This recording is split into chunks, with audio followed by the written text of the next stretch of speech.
বিভিন্ন পৃথিবীতে বিভিন্ন মানে প্রায় 4,500-5,000 ধর্ম আছে। প্রত্যেকটা ধর্মেরই একটা কথা বলা হয়, আর সবাই এই স্বর্গ ছেড়ে কোনো না কোনো ভাবে এই মরতে আসে, এই পৃথিবীতে আসে,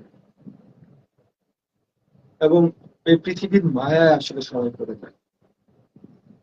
এত সুন্দর একটা পৃথিবী, কিন্তু মানুষের নিজেদের কারণে, নিজেদের সামান্য স্বার্থের কারণে, নিজেদের সামান্য ক্রোধের কারণে, ক্ষোভের কারণে আমরা একে অন্যের শত্রু হয়ে যাচ্ছি। এই যে শত্রুতা, এটা ভুলে আসলে আমাদের মানুষ হিসাবে আমি একটু মানবিক হওয়া উচিত। এই যে একজন আরেকজনকে পিটিয়ে হত্যা করে ফেলছে, এর আগেও হয়েছে।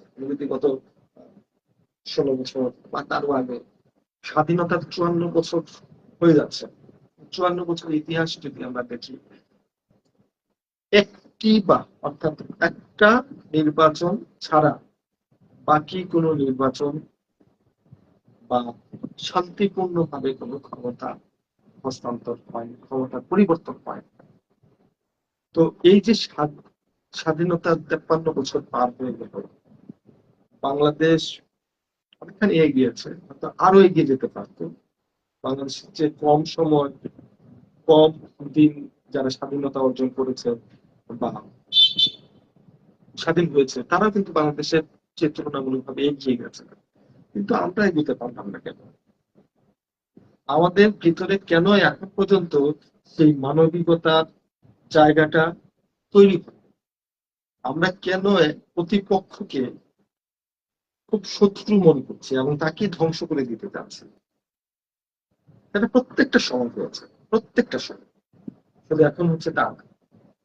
গত 16 বছরের অনেক ঘটনা আমরা প্রত্যক্ষভাবে সাক্ষী। তার আগে আমরা যদি দেখি 2001 থেকে 2006, সেখানেও কিন্তু কিন্তু প্রতিপক্ষকে মানে নিঃশেষ করে দেওয়ার একটা প্রবণতা ছিল। তার আগেও ছিল। আমরা যদি দেখি 90 গণ অভ্যুত্থান যখন হলো, তখনও সেরকম একটা বিষয় ছিল। কিন্তু সমস্যাটা হচ্ছে কোথায়?